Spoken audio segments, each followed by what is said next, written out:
धाराशिव बीडसह 7 जिल्ह्यांतील पूरग्रस्तांसाठी 1356 कोटींचा निधी अखेर सप्टेंबरचा GR आला। मित्रांनो, तुमच्या सर्वांचं स्वागत करतो शेतकरी मित्र या आपल्या YouTube चॅनलवर आणि तुमच्यासाठी एक अतिशय महत्त्वाची आणि आनंदाची बातमी समोर आलेली आहे। मित्रांनो, आता धाराशिव आणि बीडसह 7 जिल्ह्यांमध्ये पूरग्रस्तांसाठी 1356 कोटींचा निधी मंजूर झालेला आहे आणि त्याचा नवीन GR आलेला आहे। तो GR काय आहे, कोणकोणत्या शेतकऱ्यांना हे पैसे मिळणार आहेत आणि आणखी 7 जिल्हे कोणते आहेत ते संपूर्ण माहिती आपण व्हिडिओच्या माध्यमातून सविस्तर समजून घेऊयात। तत्पूर्वी तुम्ही आपल्या चॅनलला अजूनही सबस्क्राइब केलं नसेल तर शेतकरी मित्र या एका विश्वसनीय अशा YouTube चॅनलला तुम्ही लवकरात लवकर सबस्क्राइब करून घ्या, कारण या चॅनलच्या माध्यमातून आपल्या शेतकरी बांधवांसाठी एक मदत म्हणून योग्य आणि अतिशय विश्वसनीय माहिती आपण रोज घेऊन येत असतो। मित्रांनो, राज्यात सप्टेंबर महिन्यात झालेल्या अतिवृष्टीने शेती पिकांचे मोठ्या प्रमाणात नुकसान झाले आहे। सरकारने त्यासाठी पॅकेज जाहीर करत शेतकऱ्यांना दिवाळी आधी मदत दिली जाईल असे मुख्यमंत्र्यांसह उपमुख्यमंत्र्यांकडून सातत्याने जाहीर केले जात होते।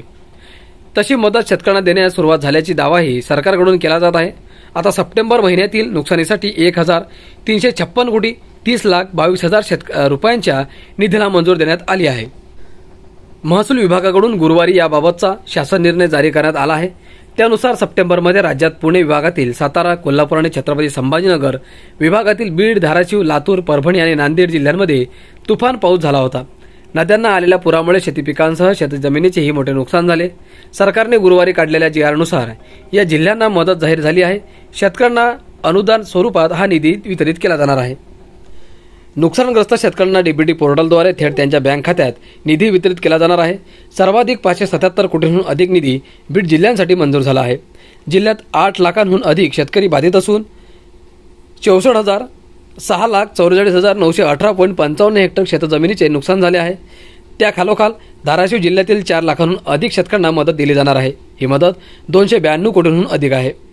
परभणी जिल्ह्यातील 4,39,297 शेतकऱ्यांना 245 कोटींहून अधिक, लातूर जिल्ह्यातील 4,15,492 शेतकऱ्यांना 202 कोटींहून अधिक, तर नांदेड जिल्ह्यातील 83,267 शेतकऱ्यांना 28 कोटींहून अधिक आर्थिक मदत दिली जाणार आहे। अशा प्रकारे छत्रपती संभाजीनगर विभागात एकूण 1346 कोटी रुपयांचा निधी वितरित केला जाणार आहे। नुकसानग्रस्त शेतकऱ्यांना DBT पोर्टलद्वारे थेट त्यांच्या बँक खात्यात निधी वितरित केला जाणार आहे। सर्वाधिक 577 कोटींहून अधिक निधी बीड जिल्ह्यांसाठी मंजूर झाला आहे। जिल्ह्यात 8 लाखांहून अधिक शेतकरी बाधित असून 6,44,918.55 हेक्टर शेतजमिनीचे नुकसान झाले आहे। त्याखालोखाल धाराशिव जिल्ह्यातील 4 लाखांहून अधिक शेतकऱ्यांना मदत दिली जाणार आहे। ही मदत 292 कोटींहून अधिक आहे।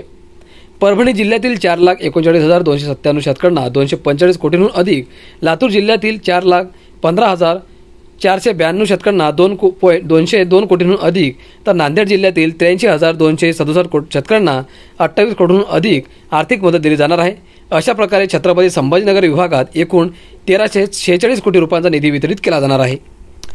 मित्रांनो, पुणे विभागासाठी केवळ 9,47 लाख रुपयांचा निधी मंजूर झाला आहे। त्यामध्ये सातारा जिल्ह्यातील 11,113 शेतकऱ्यांना 6,29 लाख आणि कोल्हापूर जिल्ह्यातील 5,860 शेतकऱ्यांना 3,18 लाख रुपयांचा निधी जिल्ह्यातील मंजूर झाला आहे।